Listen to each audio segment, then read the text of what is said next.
अथ श्रीयोगवासिष्ठे उत्पत्तिप्रकरणे एकविंशः सर्गः। श्रीदेव्युवाच प्रतिभान्ति जगन्त्याशु मृतिमोहादनन्तरं जीवस्योन्मीलनादक्ष्णो रूपाणि वाखिलान्यलम् दिक्कालकलनाकाश धर्मकर्ममयानि च परिस्फुरन्त्यनन्तानि कल्पान्तस्थैर्यवन्ति च नानुभूतं न यदृष्टं तन्मया कृतमित्यपि तत्क्षणात् स्मृतितामेति स्वप्ने स्वमरणं यथा भ्रान्तिरेवमनन्तेयं चिद्व्योमव्योम्नि भासुरा अपकुड्या जगन्नाम्नि नगरी कल्पनात्मिका इदं जगदयं सर्गः स्मृतिरेवेति जृम्भते दूरकल्पक्षणाभ्यास विपर्यासैकरूपिणी नानुभूतानुभूता च ज्ञप्तिरित्थं द्विरूपिणी पूर्वकारणरिक्तैव चिद्रूपैव प्रवर्तते नानुभूतेऽनुभूतत्व संविदन्तरुदेत्यपि स्वप्नभ्रमादावन्यस्मिन् पितरीव पितुः स्मृतिः कदाचित् स्मृतितां त्यक्त्वा प्रतिभामात्रमेव सद् भाति प्रथमसर्गेषु रूपेण तदनुक्रमात् दृश्यं त्रिभुवनादीदमनुभूतं स्मृतौ स्थितं केषाञ्चित्तन्वि केषाञ्चिन्नानुभूतं स्मृतौ स्थितम् प्रतिभासत एवेदं केषाञ्चित्सरणं विना चिदणूनां प्रजेशत्वं काकतालीयवद्यतः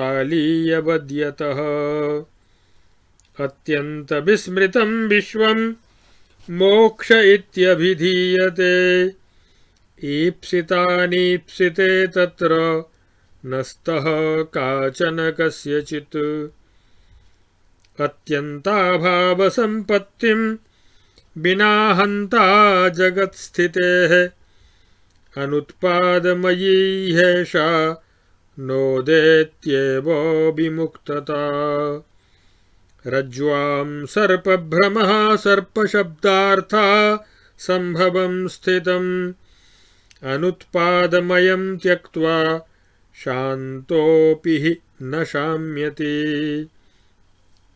अर्धशान्तो न शान्तोऽसौ समेत्यर्थतया पुनः उदेत्येकपिशाचान्ते पिशाचोऽन्यो ह्यधीमतः संसारश्चायमाभोगी परमेवेति निश्चयः कारणाभावतो भाति यदिहाभातमेव तत् लीलोवाच ब्राह्मणब्राह्मणी रूपे सर्गे कारणसंस्मृतिः कथमभ्युत्थिता सास्य स्मरणीयमिदं विना श्रीदेव्युवाच पितामह स्मृतिस्तत्र कारणं तस्य न स्मृतिः पूर्वं न सम्भवत्येव मुक्तत्वात् पूर्वजन्मनः पूर्वं न सम्भवत्येव स्मरणीयमिति स्वयं पद्मजादित्वमायाति चैतन्यस्य तथा स्थितेः अभूवमहमित्यन्यः प्रजानाथः प्रजापतेः काकतालीयवत् कश्चित् भवति प्रतिभामयः एवमभ्युत्थिते लोके न किञ्चिन्न कदाचन क्वचिदभ्युदितं नाम केवलं चिन्नभः स्थितम् द्विविधायाः स्मृतेरस्याः कारणं परमं पदं कार्यकारणभावो सावेक एव चिदम्बरे कार्यं च कारणं चैव कारणैः सहकारिभिः कार्यकारणयोरैक्यात्तदभावान्न शाम्यति महाचिद्रूपमेव त्वं स्मरणं विद्धि वेदनं कार्यकारणता तेन स शब्दो न च वास्तवः एवं न किञ्चिदुत्पन्नं दृश्यं चिज्जगदाद्यपि चिदाकाशे चिदाकाशं केवलस्वात्मनि स्थितम् लीलोवाच अहो नु परमा दृष्टिर्दर्शिता देवि मे त्वया रूपश्रीर्जागति प्रातः प्रभये वेक्षणद्युतिः इदानीमहमेतस्यां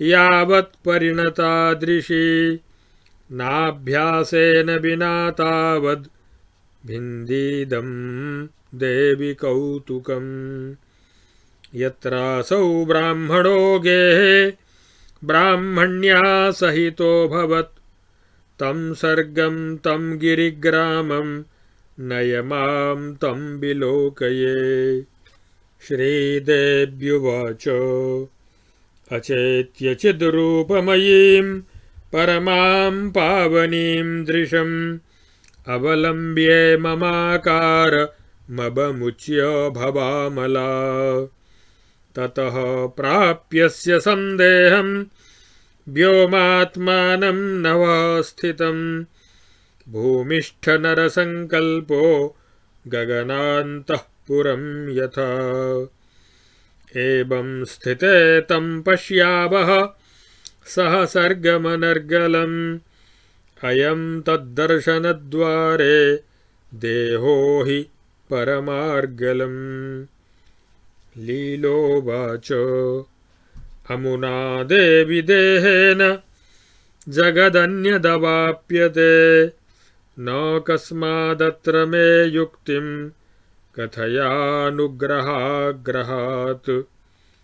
श्रीदेव्युवाच जगन्ति मान्यमूर्तानि मूर्तिमन्ति मुधाग्रहात् भवद्भिरबबुद्धानि हेमानि वोर्मिका धिया हेम्न्यूर्मिकारूपधरे प्यूर्मिकात्वं न विद्यते यथा तथा जगद्रूपे जगन्नास्ति च ब्रह्मणि जगदाकाशमेवेदं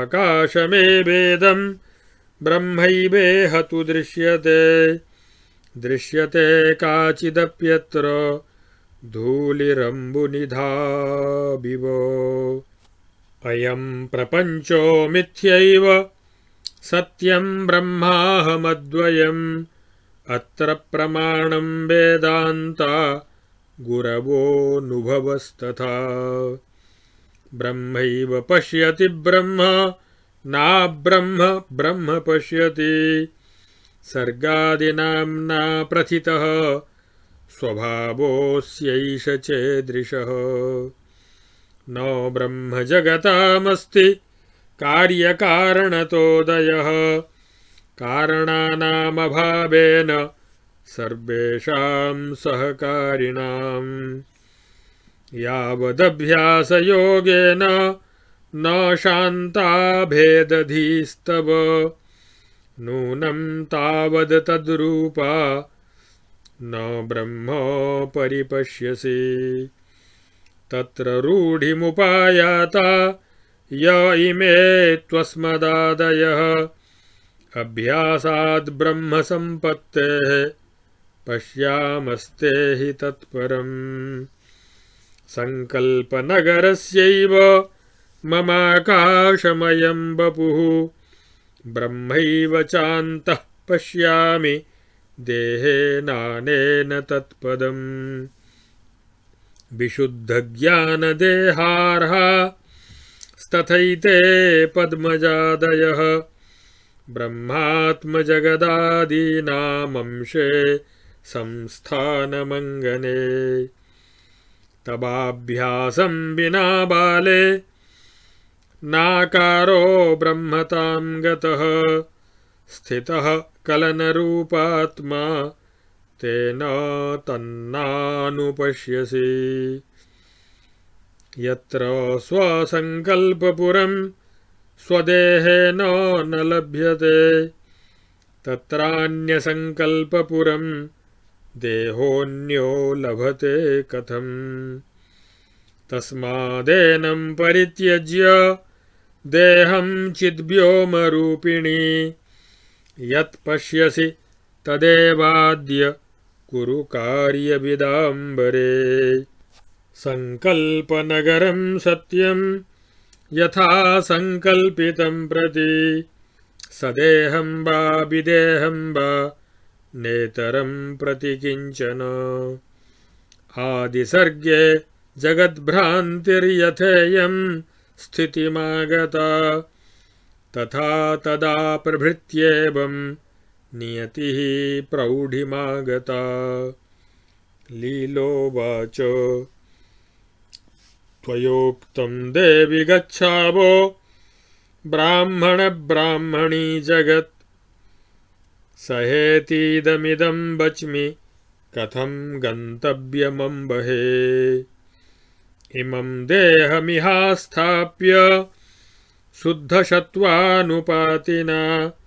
चेतसा तं परं यामि लोकं त्वं कथमेषि तत् श्रीदेव्युवाच सङ्कल्पव्योमवृक्षस्ते यथा सन्नपि खात्मकः न कुड्यात्मा न कुड्येन रोध्यते नापि कुड्यः शुद्धैकसत्त्वनिर्माणं चिद्रूपस्यैव तत्किल प्रतिभानमतस्तस्मात् परस्माद्भिद्यते मनाक् सोऽयमेतादृशो देहो नैनं सन्त्यज्ययाम्यहम् अनेनैव तमाप्नोमि देशं गन्धमिवानिलः यथा जलं जलेनाग्निरग्निना वायुनानिलः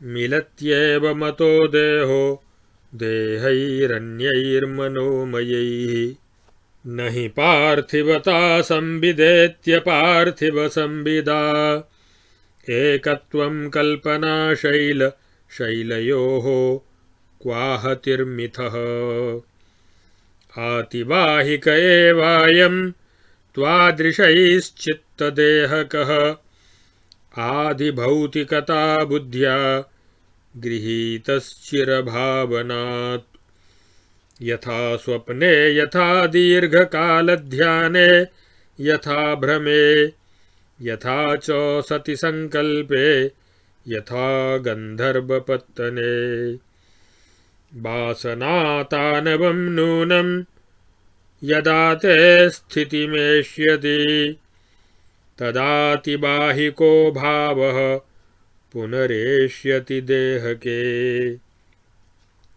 लीलोवाच आतिवाहिकदेहत्वप्रत्यये घनतां गते तामवाप्नोत्ययं देहो दशामाहो विनश्यति श्रीदेव्युवाच यदस्ति नाम तत्रैव नाशानाशक्रमो भवेत् वस्तुतो यच्च नास्त्येव नाशः स्यात् तस्य कीदृशः रज्ज्वां सर्पभ्रमे नष्टे सत्यबोधवशात् सुते सर्पो न नष्ट उन्नष्टो वेत्येवं कैव सा कथा यथा सत्यपरिज्ञानाद्रज्वा सर्पो न दृश्यते तथातिबाहिकज्ञानाद्दृश्यते नाधिभौतिकः कल्पनापि निवर्तेत कल्पिता यदि केनचित् सा शिला समपास्तैव या नेहास्ति कदाचन परम्परे परापूर्णमिदं देहादिकं स्थितम् इति सत्यं वयं भद्रे पश्यामो नाभिपश्यसि आदिसर्गे भवेच्चित्वं कल्पना कल्पितं यदा तदा ततः प्रभृत्येकसत्त्वं दृश्यमवेक्षते लीलोवाच एकस्मिन्नेव संशान्ते दिक्कालाद्यविभागिनी विद्यमाने परे तत्त्वे कलनावसरः कुतः श्रीदेव्युवाच कटकत्वं यथा हेम्नि तरङ्गत्वं यथाम्भसि सत्यत्वं च यथा स्वप्न संकल्पनगरादिषु नास्त्येव सत्यनुभवे तथा नास्त्येव ब्रह्मणि कल्पना व्यतिरिक्तात्मा तत्स्वभावादनामयात् यथा नास्त्यम्बरे पांसुः परे नास्ति तथा कला अकलाकलनं शान्तमिदमेकमजं ततम् यदिदं भासते किञ्चित् तत्तस्यैव निरामयम् कचनं काचकस्यैव कान्तस्यातिमणेरिव लीलोवाच एतावन्तं चिरं कालमेते देवि वयं वद भ्रामिताः केन नामापि द्वैताद्वैतविकल्पनैः श्रीदेव्युवाच अविचारेण तरले भ्रान्तासि चिरमाकुला अविचारः स्वभावोत्थः स विचाराद्विनश्यति अविचारो विचारेण निमेषादेव नश्यति एषा सत्तैव तेनान्तरविद्यैषा न विद्यते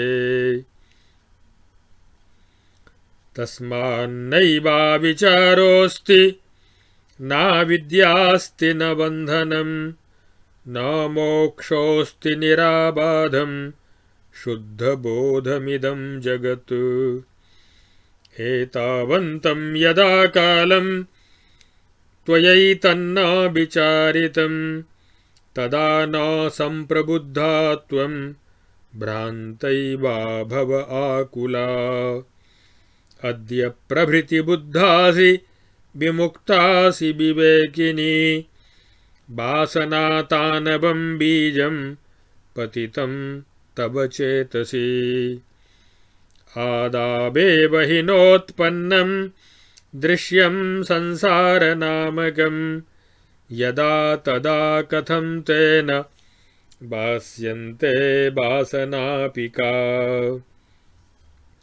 अत्यन्ताभावसम्पत्तौ द्रष्टृदृश्यदृशां मनः एकध्याने परे रूढे निर्विकल्पसमाधिनी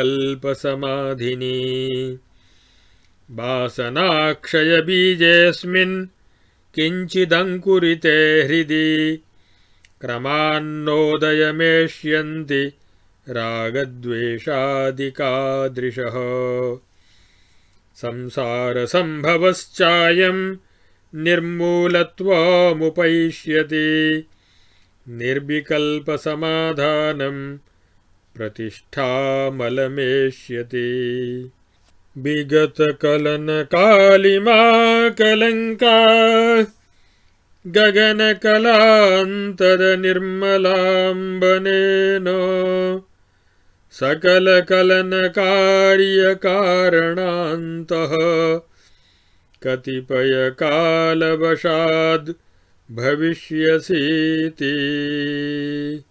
इत्यार्षे श्रीवासिष्ठमहारामायणे वाल्मीकीये उत्पत्तिप्रकरणे विश्रान्त्युपदेशो नामैकविंशः सर्गः। अब इस 21वें सर्ग में लीला और सरस्वती का संवाद। सब कुछ चिन्मात्र ब्रह्म ही है, इसका प्रतिपादन। श्री सरस्वती जी ने कहा कि जैसे आँख खोलने पर प्राणी को सारे रूप अच्छी तरह दिखाई देने लगते हैं, उसी प्रकार मृत्यु रूपी मूर्छा के दूर होने पर जीव को शीघ्र ही संपूर्ण लोकों का पूर्णतः भान होने लगता है। जैसे स्वप्न में अपने को अपने ही मरण की प्रतीति होती है, उसी प्रकार जीव को संसार में जिसका अनुभव या दर्शन नहीं हुआ है, ऐसा कार्य भी इस तरह तत्काल याद आने लगता है कि इसे मैंने किया है।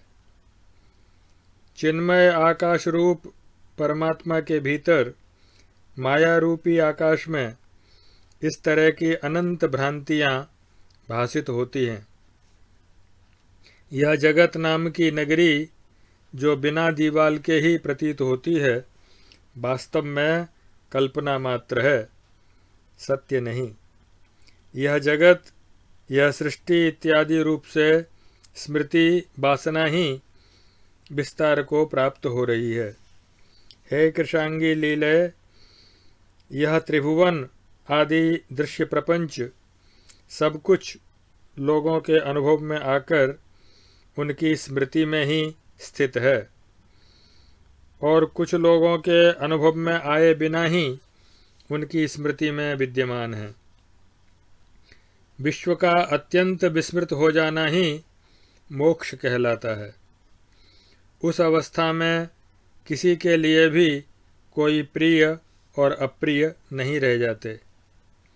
अहमता और जगत की आधारभूत अविद्या का अत्यंत अभाव हुए बिना मोक्ष स्वाभाविक रूप से विद्यमान होता हुआ भी उदित नहीं होता। जैसे रज्जु में जो सर्प का भ्रम होता है वह वास्तविक नहीं है, तो भी जब तक उसमें सर्प शब्द और उसके अर्थ की संभावना का पूर्ण रूप से बाध नहीं हो जाता, तब तक वह शांत होने पर भी शांत नहीं होता। यह जो विशाल संसार है, ये वास्तव में परब्रह्म ही है, यह निश्चित सिद्धांत है। अविद्या का अभाव हो जाने पर भी यदि अनुवृत्तिवश इसकी प्रतीति होती है तो उसे प्रतीति मात्र ही समझना चाहिए, वह वास्तव में नहीं है। जैसे स्वप्न से जागने पर स्वप्न के संसार की आकृति प्रतीत हो तो भी वह मिथ्या ही है, वास्तविक नहीं। इसी प्रकार जगत के उदित होने पर भी कहीं कभी कुछ भी उदित नहीं हुआ, केवल चिन्मय आकाश रूप परमात्मा ही स्थित है। इस तरह विचार करने से यह सिद्ध हुआ कि कभी कुछ उत्पन्न नहीं हुआ। जो कुछ जगत आदि दृश्य रूप से प्रतीत होता है वह भी चिन्मय परमात्मा ही है। केवल चेतन आकाश रूप ब्रह्म ही अपने आप में स्थित है। यह सब सुनकर लीला बोली, हे देवी, जैसे प्रातःकाल की प्रभा से जगत की रूप संपत्ति सुस्पष्ट दिखाई देने लगती है, उसी प्रकार आपने मुझे यह बहुत ही उत्तम और अद्भुत दृष्टि प्रदान की है। इस समय जब तक मैं तीव्र अभ्यास न होने के कारण इस दृष्टि में सुदृढ़ स्थिति नहीं प्राप्त कर लेती, तब तक आप अपने उपदेश द्वारा इस दृश्य कौतुक का इस संसार का बाध करती रहें। हे देवी, वह ब्राह्मण और ब्राह्मणी के साथ पूर्व सृष्टि के जिस गांव और घर में वह रहता था, उस सृष्टि के उसी पर्वतीय ग्राम में आप मुझे ले चलिए, मैं उसे देखना चाहती हूँ। श्री सरस्वती जी ने कहा, लीले, चैत्य रहित चिन्मय परमात्म रूप जो परम पावन दृष्टि है, उसका अवलंबन करके तुम इस आकार का, इस देह के अभिमान का त्याग कर पहले निर्मल हो जाओ। तात्पर्य यह कि पूर्व सृष्टि की उस वस्तु को देखने के लिए इस शरीर को भूल जाना आवश्यक है। इस प्रकार जब तुम देहाभिमान रूप मल से रहित हो जाओगी, तब हम दोनों साथ साथ रहकर बिना किसी रुकावट के उस सृष्टि को देख सकेंगे। यह शरीर उस सृष्टि के दर्शन रूपी गृहद्वार के लिए एक सुदृढ़ अर्गला रुकावट के रूप में स्थित है। बेटी, ये तीनों लोक मायामय होने के कारण अमूर्त हैं। मिथ्या आग्रह या अज्ञान के कारण ये तुम्हें मूर्तिमान प्रतीत होते हैं। जैसे सुवर्ण को लोग अंगूठी के रूप में देखते हैं, जैसे अंगूठी का रूप धारण करने वाले सुवर्ण में अंगूठी पना है ही नहीं, उसी प्रकार जगत का रूप धारण किए हुए ब्रह्म में जगत नहीं है। यह जगत आकाश की भांति शून्य ही है। इसके रूप में यहाँ जो कुछ दिखाई देता है वह ब्रह्म ही है। ब्रह्म में भ्रमवश माया दृष्टिगोचर होती है।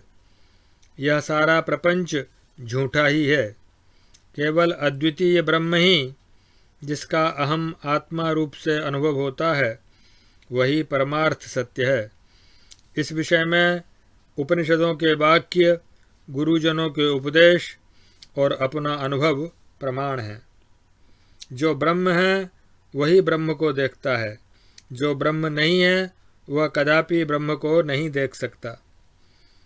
ब्रह्म का ही जो ऐसा स्वभाव है जो उसकी आवृत्त सत्ता है, वही सृष्टि आदि के नाम से प्रसिद्ध है। जब तक अभ्यास योग के द्वारा तुम्हारी भेद बुद्धि शांत नहीं हो जाती, तब तक अब्रह्म रूप होने के कारण निश्चय ही तुम ब्रह्म को नहीं देख सकती। ब्रह्म ज्ञान का बारंबार अभ्यास करने के कारण ब्रह्म में अद्वैत भाव से जिनकी दृढ़ स्थिति हो गई है, ऐसे हम लोग ही उस परम पद का साक्षात्कार करते हैं। जब अपने संकल्प मनोरथ से निर्मित हुआ नगर भी अपने इस शरीर से प्राप्त नहीं हो सकता, तब फिर दूसरे के संकल्प से निर्मित नगर को दूसरा शरीर कैसे प्राप्त करेगा। अतः कार्य को समझने वाली स्त्रियों में श्रेष्ठ है लीले, तुम इस देहाध्यास से रहित होकर चेतन ब्रह्ममय आकाश रूपिणी हो जाओ।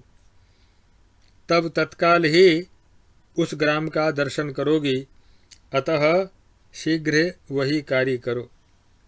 लीला ने कहा, देवी, आपने कहा कि ब्राह्मण और ब्राह्मणी के जगत में हम दोनों साथ साथ चलेंगी, परंतु माता जी, मैं यह पूछती हूँ कि हम दोनों का साथ साथ चलना कैसे संभव हो सकता है।